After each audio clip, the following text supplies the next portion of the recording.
सभी को नमस्कार। और आप सब लोग कैसे हैं? आज मैं आपके सामने उपस्थित हुई हूँ 60 वर्ड प्रति मिनट की गति का पाठ पहला लेकर। तो सभी तैयार हैं? तो लिखने के लिए तैयार हो जाइए। Ready, start. सर्वोच्च न्यायालय ने सेना में कार्यरत महिला अधिकारियों को उनके पुरुष समकक्षों की तरह स्थायी कमीशन और कमांड पोस्ट दिए जाने के पक्ष में ऐतिहासिक फैसला सुनाया है, जिसका स्वागत किया जाना चाहिए। अगर किसी अधिकारी को स्थायी कमीशन मिलता है तो उसका मतलब यह है कि वह अधिकारी तब तक पद पर बना रहेगा जब तक कि वह सेवानिवृत्त न हो जाए। असल में हमारी सेना में अधिकतर महिलाओं की भर्ती शॉर्ट सर्विस कमीशन के तहत होती है, जिनका कार्यकाल अधिकतम 14 साल का होता है।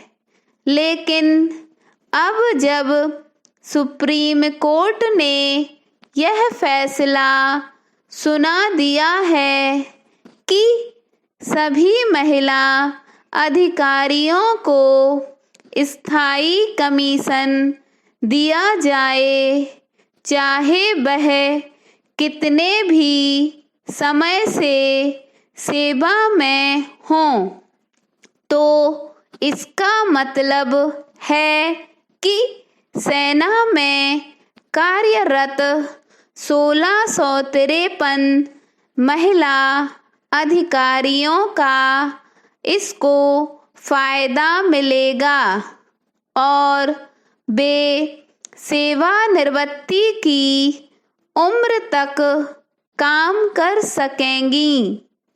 कमांड पोस्ट का अर्थ है कि किसी अन्य सैन्य टुकड़ी का नेतृत्व करना।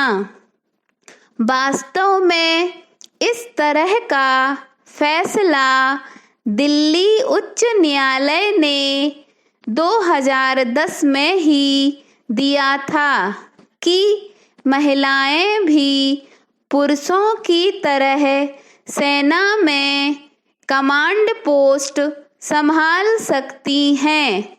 पैरा।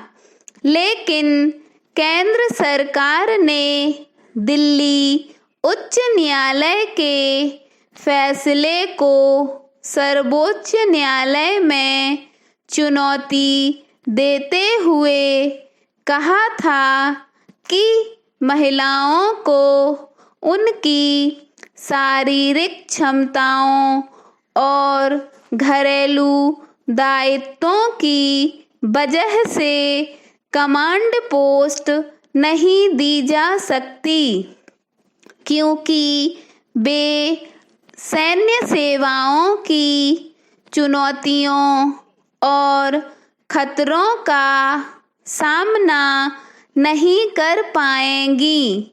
इसके अलावा सरकारी पक्ष ने यह भी दलील दी कि गर्भावस्था की वजह से महिलाएं लंबे समय तक काम से दूर रहती हैं, उनके पास घरेलू जिम्मेदारियां होती हैं।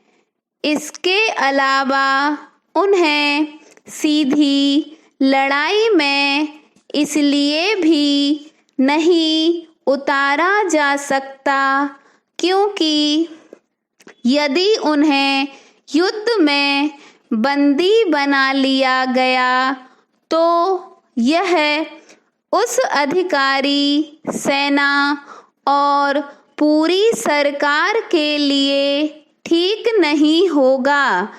इसके साथ ही सरकारी पक्ष की यह भी दलील थी कि स्टॉप।